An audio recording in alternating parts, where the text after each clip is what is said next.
നമസ്കാരം, ഞാൻ ഡോക്ടർ ഭാഗ്യ, Q&B health കെയറിലെ Ayurveda ഡോക്ടറാണ്. കൈയിൻ്റെ ഇടത് ഭാഗത്തായിട്ട് വേദന വരുന്നത് പൊതുവേ സ്ത്രീകൾ പറയുന്ന ഒരു കോമൺ കംപ്ലൈൻ്റ് ആണ്. അവർ പറയാറുണ്ട് കൈയിൻ്റെ ഇടത് ഭാഗത്ത് നല്ല ശക്തിയായിട്ടുള്ള വേദനയുണ്ട്. അത് അവർ പറയുന്നത് വളരെ പേടിയോട് കൂടിയിട്ടാണ്. കാരണം നമുക്ക് എല്ലാവർക്കും അറിയാം, അറ്റാക്ക് വരുന്നതിൻ്റെ മുൻപായിട്ടൊക്കെ ചെറിയ രീതിയിൽ ഇങ്ങനെ ഇടത് ഭാഗത്തോട്ട് വേദന റേഡിയേറ്റ് ചെയ്ത് കാണാറുണ്ട്. അപ്പം കൂടുതലും സ്ത്രീകളുടെ കേസൊക്കെ നോക്കുകയാണെങ്കിൽ ഒട്ടുമിക്ക ആളുകളിലും ഈ ഒരു ലെഫ്റ്റ് ഷോൾഡർ പെയിൻ എന്ന് പറയുന്നത് ഒന്നെങ്കിൽ സ്പോണ്ടിലൈറ്റിസ് എന്ന് പറഞ്ഞ കണ്ടീഷൻ കൊണ്ടാണ്, അല്ലെങ്കിൽ ഈ ഒരു ബാക്ക് ഏരിയ ഉണ്ട്, നമ്മുടെ കഴുത്തിൻ്റെ ബാക്ക് വശത്തുള്ള ഒരു സെർവൈക്കൽ ഏരിയ ഉണ്ട്, അവിടെ വരുന്ന എന്തെങ്കിലും ഡീജനറേഷൻ കാരണമാണ്. അല്ലെങ്കിൽ കൂടുതലായിട്ടും ഇപ്പോൾ തലനീരിറക്കം എന്നൊക്കെ നിങ്ങൾ കേട്ടിട്ടുണ്ടായിരിക്കാം, അതിൻ്റെ ഭാഗമായിട്ട് വരാം. അല്ലെങ്കിൽ ഓസ്റ്റിയോപോറോസിസ്, തേയ്മാനം, ഈ കഴുത്തിൻ്റെ ബാക്ക് വശത്തുള്ള എല്ലിൻ്റെ ഒക്കെ തേയ്മാനം കൊണ്ട്, ഇല്ലെങ്കിൽ വിറ്റാമിൻ ഡി കുറഞ്ഞു കഴിഞ്ഞാലും ഈ ഒരു ഇടത് ഭാഗത്ത് അല്ലെങ്കിൽ കൂടുതലായിട്ടും വേദന നമ്മൾ കണ്ടുവരാറുണ്ട്. ചില ആളുകളുടെ രണ്ട് കൈക്കും വേദന ഉണ്ടാവും കേട്ടോ. ഞാൻ കുറച്ച് സ്പെസിഫിക് ആയിട്ട് പറയുന്നത് ഈ ഭാഗത്ത് വേദന വരുന്ന സമയത്താണല്ലോ നമ്മൾ കോറിലേറ്റ് ചെയ്യുന്നത്.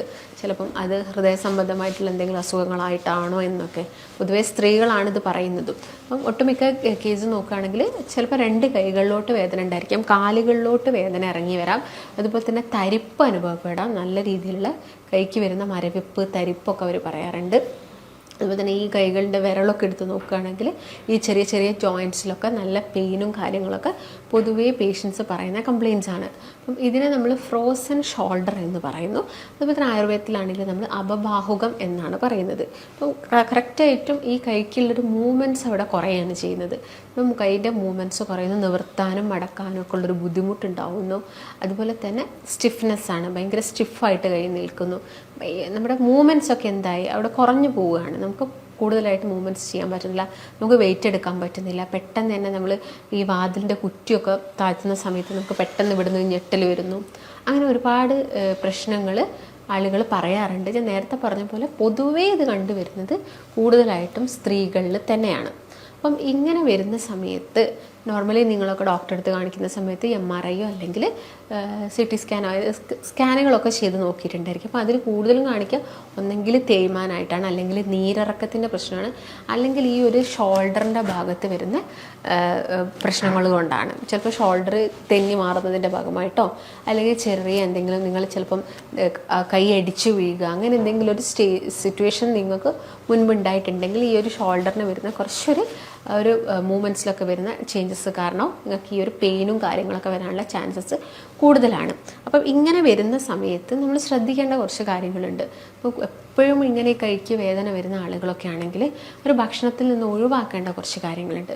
നോർമലി ഇപ്പോൾ ആയുർവേദത്തിൻ്റെ കേസ് നോക്കുകയാണെങ്കിൽ ഇത് ഉണ്ടാവാനുള്ളൊരു റീസൺ പറയുന്നത്, ഈ അപബാഹുകം എന്ന് പറഞ്ഞ കണ്ടീഷൻ ഉണ്ടാവാനുള്ളൊരു റീസൺ പറയുന്നത് വാദം കൂടുന്ന സമയത്താണ്. 3 ദോഷം വരുന്നുണ്ട്: വാദം, പിത്തം, കഫം. ഇതിൻ്റെ അകത്ത് വാദദോഷം കൂടുന്ന സമയത്ത് നമ്മുടെ തലയോട്ടീനെയും അതുപോലെ തന്നെ നട്ടെല്ലിനെയും പരസ്പരം ബന്ധിപ്പിച്ചിരിക്കുന്ന എന്തുണ്ട്, ബോൺസ് ഉണ്ട്. ഈ ബോൺസിൻ്റെ ഇടയിൽ വാദം കൂടുന്ന സമയത്ത് എന്താവുന്നു, ഫ്ലൂയിഡ്സ് കുറയുന്നു. ഫ്ലൂയിഡ് കുറയുന്ന സമയത്ത് അവിടെ എന്ത് സംഭവിക്കുന്നു, ഈ ജോയിൻറ്റുകളിൽ നിന്നൊക്കെ വേദനയും എല്ല് തേയ്മാനവും കാര്യങ്ങളൊക്കെ സംഭവിച്ചിട്ടാണ് ഇങ്ങനൊരു കണ്ടീഷൻസ് വരുന്നത്.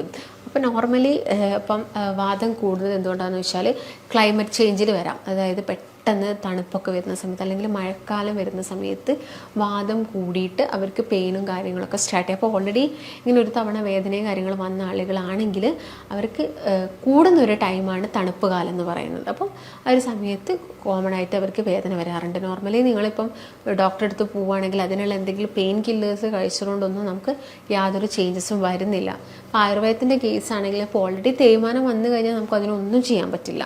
അപ്പം പിന്നീട് ഫ്യൂച്ചറിലോട്ട് വീണ്ടും കണ്ടീഷൻ വേസ്റ്റ് ആവരുത്.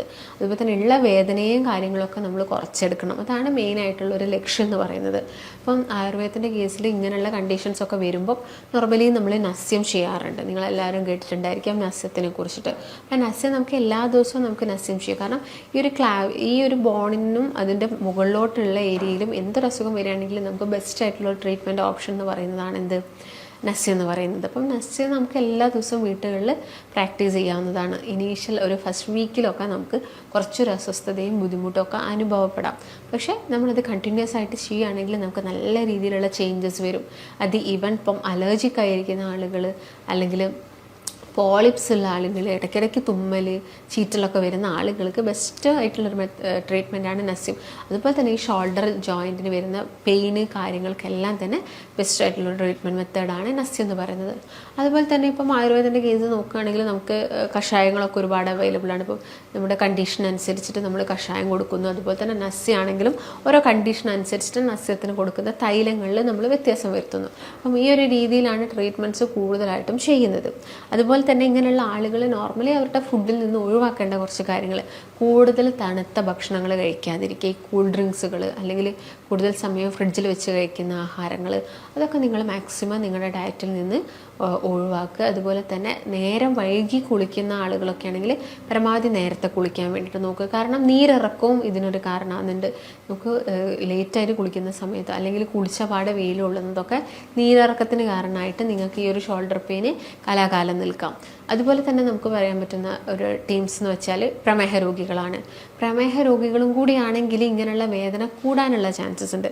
ഓൾറെഡി സ്പോണ്ടിലൈറ്റിസ് അല്ലെങ്കിൽ ഫ്രോസൺ ഷോൾഡർ പോലുള്ള കണ്ടീഷനൊക്കെ ഉള്ള വ്യക്തിക്ക് പ്രമേഹം ഉണ്ടെങ്കിൽ, അതായത് ഡയബറ്റീസ് ഉണ്ടെങ്കിൽ അവരിൽ ഈ പെയിൻ നല്ല രീതിയിൽ കൂടാനുള്ള ചാൻസസ് ഉണ്ട്. പ്രമേഹ രോഗികൾ പൊതുവേ പറയുന്നതാണ് എന്ത്, അവരുടെ ഈ ഞരമ്പിനൊക്കെ ഒരു ഡീജനറേഷൻ സംഭവിക്കുന്നതിൻ്റെ ഭാഗമായിട്ട് തരിപ്പ്, മരവിപ്പ് കാര്യങ്ങളൊക്കെ ഉണ്ടാവാറുണ്ട്. അപ്പം അവരിലാണെങ്കിൽ നമ്മൾ കുറച്ചും കൂടി ശ്രദ്ധിക്കണം. അപ്പം ഇങ്ങനെയൊക്കെ വരുന്ന സമയത്ത് ഒഴിവാക്കേണ്ട ഭക്ഷണത്തിൽ ഞാൻ നേരത്തെ പറഞ്ഞ മെയിനായിട്ടും കൂൾ ഡ്രിങ്ക്സുകൾ, തണുത്ത ഭക്ഷണങ്ങൾ, അതുപോലെ തന്നെ അമിതമായിട്ട് കഴിക്കുന്ന കൂടുതൽ ഷുഗർ കണ്ടൻറ്റുള്ള ഫുഡുകൾ കഴിക്കുന്നത്, അതുപോലെ തന്നെ കണ്ടിന്യൂസ് ആയിട്ട് നമ്മൾ കുറേ കാലം മെഡിക്കേഷൻസ് ഒക്കെ എടുക്കുന്ന ആളുകളിലും ഇങ്ങനെ ജോയിൻറ്റ് കംപ്ലയിൻസ് ഒക്കെ വരാറുണ്ട്. കണ്ടിന്യൂസ് ആയിട്ട് നിങ്ങൾ സ്റ്റീറോയിഡ്സ് പോലുള്ള മെഡിക്കേഷൻസൊക്കെ എടുത്തു കഴിഞ്ഞാൽ, അപ്പം അങ്ങനെയുള്ള ആളുകളിലൊക്കെ വളരെ കോമൺ ആയിട്ട് കണ്ടുവരാറുണ്ട്.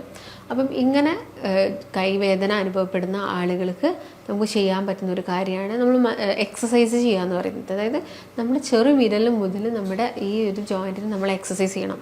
ഓൾറെഡി നിങ്ങൾക്ക് പെയിൻ ഉണ്ടെന്ന് കരുതിയിട്ട് നിങ്ങൾ മൂവ്മെൻറ്റ്സ് ഒന്നും കൊടുക്കാതിരിക്കരുത്. നമുക്ക് എല്ലാവർക്കും വേദനയാകുന്ന സമയത്ത് നമ്മൾ എന്ത് ചെയ്യും, മാക്സിമം ആ കൈ അനക്കാതെ വെക്കും. അപ്പം ഒട്ടും തന്നെ നിങ്ങൾ അനക്കാതെ വെക്കരുത്. ചെറിയ മൂവ്മെൻറ്റ്സുകളും കാര്യങ്ങളൊക്കെ നിങ്ങൾ കൊടുക്കുക. അതുപോലെ തന്നെ നമ്മുടെ ഈ ഒരു ഫിംഗേഴ്സിന് എന്ത് കൊടുക്കുക, എക്സസൈസൊക്കെ കൊടുക്കാൻ വേണ്ടിയിട്ട് നിങ്ങൾ ശ്രദ്ധിക്കണം. അപ്പോൾ മെയിനായിട്ടും ഈ കാര്യങ്ങളൊക്കെയാണ്. പിന്നെ നിങ്ങൾ കിടക്കുന്നുണ്ടെങ്കിലൊക്കെ വളരെ നിരപ്പായിട്ടുള്ള ഫ്ലാറ്റ് ആയിട്ടുള്ളൊരു ബെഡിൽ കിടക്കാൻ വേണ്ടിയിട്ട് നോക്കുക. തലയണ കഴിവതും ഒഴിവാക്കുന്നതായിരിക്കും നല്ലത്. അതുപോലെ തന്നെ വളരെ സോഫ്റ്റ് ആയിട്ടുള്ള പില്ലോസൊക്കെ ഉപയോഗിക്കരുത്. അതുപോലെ തന്നെ പില്ലോസ് മാക്സിമം ഒഴിവാക്കുന്നതാണ് ഏറ്റവും നല്ലത്. അതൊക്കെ നിങ്ങൾ ശ്രദ്ധിക്കുക. പിന്നെ എല്ലാ ദിവസവും കുളിക്കുന്നതിന് മുൻപ് നിങ്ങളുടെ കൈക്ക് നല്ല രീതിയിലുള്ള മസാജ് കൊടുക്കുക. കാരണം സർക്കുലേഷനൊക്കെ കൂടാനും ഞരമ്പൊക്കെ കുറച്ചും കൂടി ഒന്ന് സ്ട്രോങ് ആവാനൊക്കെ എന്ത് ചെയ്യുക, എല്ലാ ദിവസവും ഒരു സർക്കുലേഷനും കാര്യങ്ങളൊക്കെ നിങ്ങൾ കൊടുക്കേണ്ടതാണ്. അപ്പോൾ മെയിനായിട്ടും ഈ ഷോൾഡർ ജോയിൻറ്റിന് വരുന്ന പെയിൻ എന്ന് പറയുന്ന സമയത്ത് നമ്മൾ പേഷ്യൻസിനോട് ചോദിക്കുന്നത് പ്രമേഹ രോഗമുണ്ടോ, അല്ലെങ്കിൽ എന്തെങ്കിലും നിങ്ങൾക്ക് ഇഞ്ചുറീസോ അല്ലെങ്കിൽ ഈ കൈയടിച്ച് വീഴ്ചകളോ അങ്ങനെ എന്തെങ്കിലും സംഭവിച്ചിട്ടുണ്ടോ എന്നുള്ള കാര്യങ്ങൾ. പിന്നെ നീരിറക്കത്തിൻ്റെ അസുഖമുള്ള ആളുകളാണെങ്കിലും അവരും കൂടുതലായിട്ടും കുറച്ച് കാര്യങ്ങൾ ശ്രദ്ധിക്കേണ്ടതുണ്ട്. അപ്പോൾ മെയിനായിട്ടും അവർ ശ്രദ്ധിക്കേണ്ട കാര്യങ്ങൾ ഇതൊക്കെയാണ്.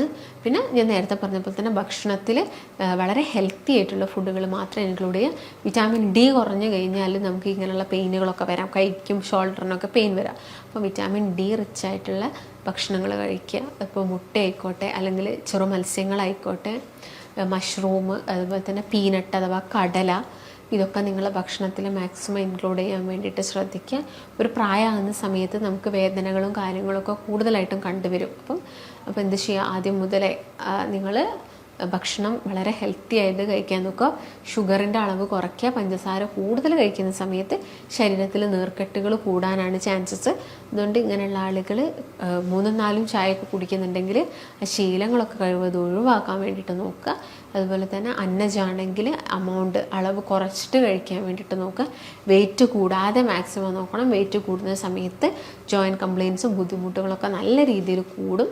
അപ്പം ആ കാര്യങ്ങളൊക്കെയാണ് നിങ്ങൾ മെയിനായിട്ടും ഇങ്ങനെയുള്ള അസുഖങ്ങളിൽ ശ്രദ്ധിക്കേണ്ടത്. അപ്പം ഈ ചില ആളുകളുണ്ടായിരിക്കാം ഒരുപാട് കാലമായിട്ട് വേദന അനുഭവിച്ചിട്ട് ഇപ്പോൾ അവർക്ക് കൈ അനക്കാൻ പറ്റാത്തൊരവസ്ഥയൊക്കെ ഉള്ള ആളുകളൊക്കെ ഉണ്ടായിരിക്കും. അപ്പോൾ എല്ലാവരും ശ്രദ്ധിക്കേണ്ടത്, നിങ്ങൾക്ക് ആദ്യം മുതലേ ജോയിൻറ്റ് പെയിനും കാര്യങ്ങളൊക്കെ ഉണ്ടെങ്കിൽ നിങ്ങൾ എന്താണെങ്കിലും ഒരു ഡോക്ടറിൻ്റെ നിർദ്ദേശം എടുക്കേണ്ടതാണ്.